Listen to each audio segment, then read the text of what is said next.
Hello everybody, my name is Steve Ford and welcome to Test Prep 21. Today we're going to be talking about independent speaking questions on the TOEFL exam. So let's go.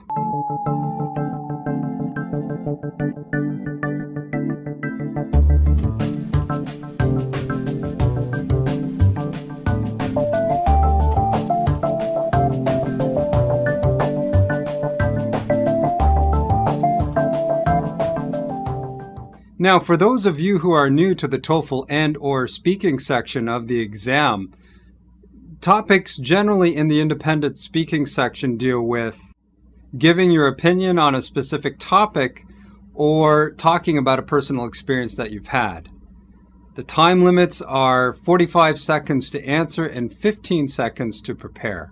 So we're going to be listening to a sample question and a sample answer. If you had the opportunity to study something you didn't in the past, what would it be and why?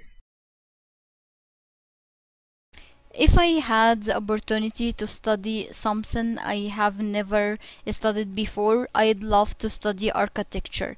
Since childhood, I used to love walking in the ancient buildings, admire the way that they were built and designed.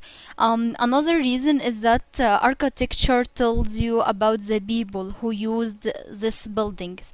For example, you can tell what was important for them: religion, beauty, or the seasons. For instance, some people's houses were so open and had large windows, so this means beauty was so important for them. So for these reasons, I'd like to study architecture.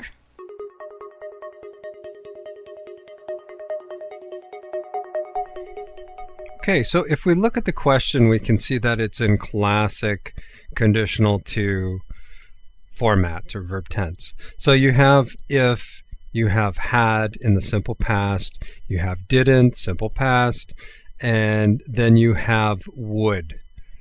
And for the most part, our student here has answered accordingly in a conditional to sentence. The only thing I want to highlight here is that for some reason the student switched her verb tense from the original, which was in the simple past, and put it into the present perfect.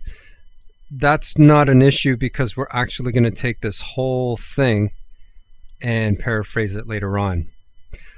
One thing that I really liked was the fact that she took would and she used the contraction I'd.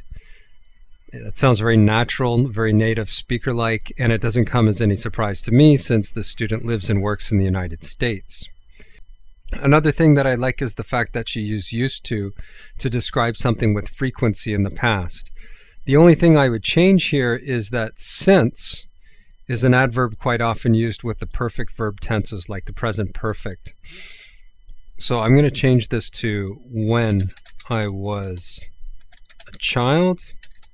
And to make this more coherent, I'm going to take walking, and I'm also going to take admire, and that's it. So just to wrap up here, try to really get to know your conditional twos and threes, just like in the question and the answer that we had there. It's very common for students to mix conditional two and three up. Even native speakers will mix those up, so you really need to be careful. One of the things, as I said, that I liked was the fact that the student used to in the correct way. And it's very common for people to confuse to be used to and used to, and they'll mix the two up, and I will include a video for that as well. Okay, so I'm going to change and paraphrase a little bit here what was said in the question, because basically what the student has done is shot back exactly what was asked in the question. And I can't highlight enough the importance of paraphrasing. So I'm going to take opportunity and change it to chance. And then I'm going to take this whole thing here to study something I've never studied before and change it to take a new major. In case you don't know, major is what you specialize in at university, be that biology, geology, law, medicine, and so on. So you saw in my suggestions that there's room for paraphrasing. So let's move on to parallel structure. Okay, although the following error did not occur with the speaker, I wanted to create it to give you an idea of how parallel structure can help you boost your score on the speaking and the writing. You can see at the end of this sentence, she says they were built and designed, the way they were built and designed. So I'm going to change this into a mistake and say they were built and designs. Now, why would this be incorrect? Good question. Well, the problem is that when you have and, you're supposed to, in a very perfect English anyways, you're supposed to have two similar structures on both sides of and. And in this case, we have were built, and then on the other side, I've put in designs here.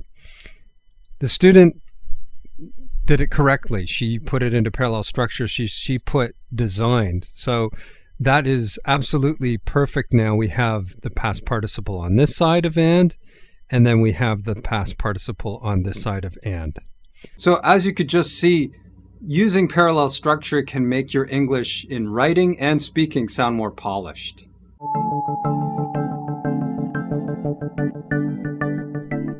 Okay, so the first thing that I want to point out here is that we have important for them here, and then we have important for them down here. So you should be trying to think of synonyms. And in this case, I'm going to change important to meaningful. Also, the student made a mistake here. This is a very common mistake. A lot of people don't know this, that opened is not the adjective. We say the door is closed, the door is open. The store is closed, the store is open. So we want to change that to open. And in fact, I'm going to polish this a little bit and throw in an architectural term to boost her score. So some people's houses had an open concept design. And large windows. Once again, parallel structure, we can take out the second had because we already have it here. The second one is understood. And that looks all good now. Some people's houses had an open concept design and large windows. It's a common thing to do, to use the same word over and over again. And that's something that you can do to boost your scores, trying to find synonyms, trying to find similar words, but not exactly the same word. That's very important.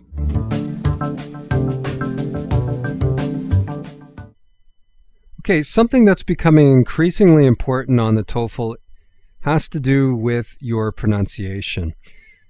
So there were two pronunciation issues with the student speaking, which by the end of our courses together, I did intensive training. She fixed, and then she was able to boost her score on the TOEFL. The first one is the P's and B's. So beeple instead of people, example instead of example. So when those become repetitive, it can kind of get in the way of getting yourself across. It can get in the way of being understood correctly, especially if somebody's not used to the PB thing that a lot of Arabic speakers do. One that is common for all speakers across the world is the difference between this and these. And when I was listening to this, I had some difficulty understanding if the student was trying to say this or these. So we have the short I sound, this, versus the long E sound, these. It's the same as it versus eat. Try to exaggerate it. Try to really emphasize the difference there. And I have a video on that, a very funny video, and I'll include a link for that below this video. So let's move on to analyze the student's structure, her cohesiveness, and the flow of her ideas. Okay, so I really like the student's cohesiveness and the originality of her 2 points. She starts off by saying how she used to love admiring the way that buildings were built and designed. So that's a very personal thing. On the TOEFL, they like it when you get nice and personal with nice and personal questions. And if you can give your own experience, things based on your own experience, the sincerity definitely comes across. And in her second example, she switches to talking about how architecture is kind of a window into the past and how we are able to see how people were different at that time. Well, everybody, to wrap up, I just want to say that the student who did the speaking section, when she did her actual test, she ended up getting 27 on the speaking section. She needed at least 26 to practice her profession in the United States. You can use my tips trying to record yourself speaking, analyzing your grammar, your vocabulary, trying to paraphrase, and last but not least, your pronunciation. I will be doing a video about how to polish your writing, and that will be Test Prep 21. So I look forward to our next video, and I will see you in cyberspace. Bye for now.